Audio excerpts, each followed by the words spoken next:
Hi, it's Lisa Barry here from Lisa Barry Online, and right now I want to help you to get those themes, those 4 themes on your content plan. So the themes are probably the thing that people find the hardest and ask me for support in my mentorship group. The themes are the main messages that you want to share, and then we break those down into smaller bite-sized chunks. So the themes are very important, but before you go into panic, I want to remind you that it doesn't have to be perfect, and you can change it. So it's okay to do the whole process of trial and error, and that the best way to get a workable action plan is a tool to support your growth is by actually making it happen and taking action. And sometimes we can sit here and overthink and ruminate over stuff, and we just need to get something done. So that is very important that I address that first, because I know that's a huge block that people have to deal with. So your themes, for a start, you may not have 4. Sometimes I work with people and they have 3, sometimes they have 6. I wouldn't recommend less than 3. I wouldn't recommend more than 6. That's because less than 3 and your message there's not enough substance to it. More than 6 and it becomes completely diluted, and you're trying to say too much and spread it out too thinly. 4 tends to work for most businesses, but you are not most businesses. You are your business. So what will work for you will work for you. You don't need to make apologies or fit your business into anyone else's model, especially mine.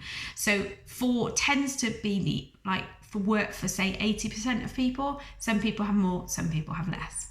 So the 4 themes can be found in different ways depending again on your business. For some people I know people with product-based businesses, and they have certain main products that they want to promote, and so this is one way of doing it. If you are a service-based business and you say you are a coach or you do training and you have 4 particular themes that you take people through within the coaching, like modules or units, that tends to be when people go up to 6, is when they have more than 4 units. But if they have, say, 12 units, I tell them to bring them down and condense it into smaller sections.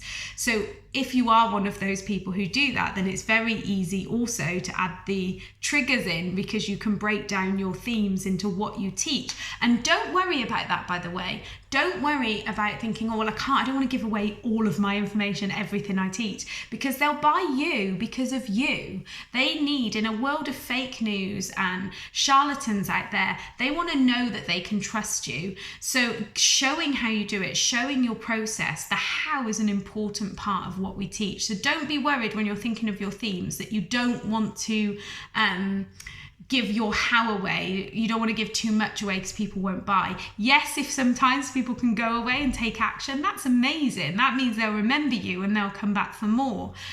So don't hold back for that reason. We don't want to overwhelm people with information that's too much to digest, but don't hold back because you're afraid of giving too much away. That's the energy is wrong there, and that comes from a place of fear, and that doesn't help your business grow.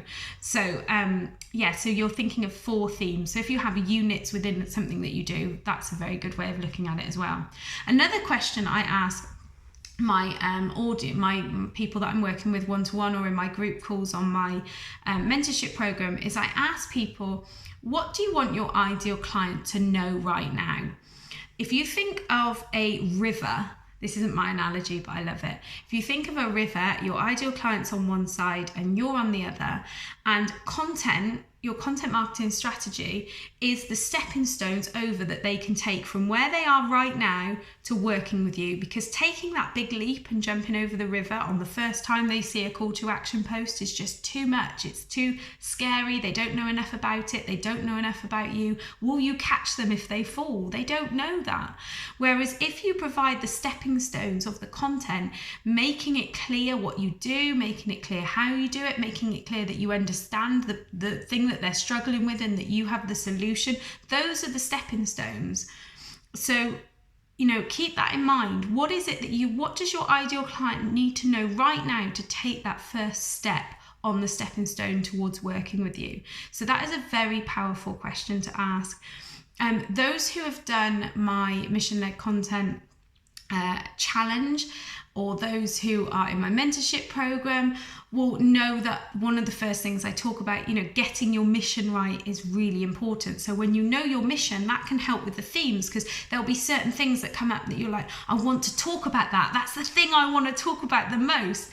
So for me, knowing that when I did my mission, a big thing that came out to me was I wanted the people to know that content marketing is not just about strategy and writing a post, a perfectly formed content marketing post, social media post. It's actually about the mindset around it, and that if we don't conquer the mindset, we can't be visible. We can't be courageously visible if we feel blocked by fear and afraid of rejection.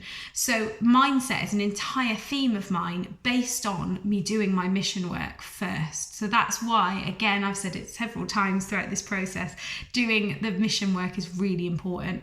Knowing your ideal client, knowing who you're talking to, knowing what their pain points are, that's really important to help you get these themes right. So it's looking at your business. Are there certain things that you are very important that you need to promote and talk about? Are there certain units that you do within your delivery of your service that you can cover? Or do you want to go back to that mission work? And do you want to think about what is it you want your ideal client to know? Journal those things out and see what themes come up for you, and then use those themes and break them down into, ideally, but like I said, it doesn't have to be this way, ideally 4 themes that you can then use to create the plan that gives you that power to show up every day and be courageously visible.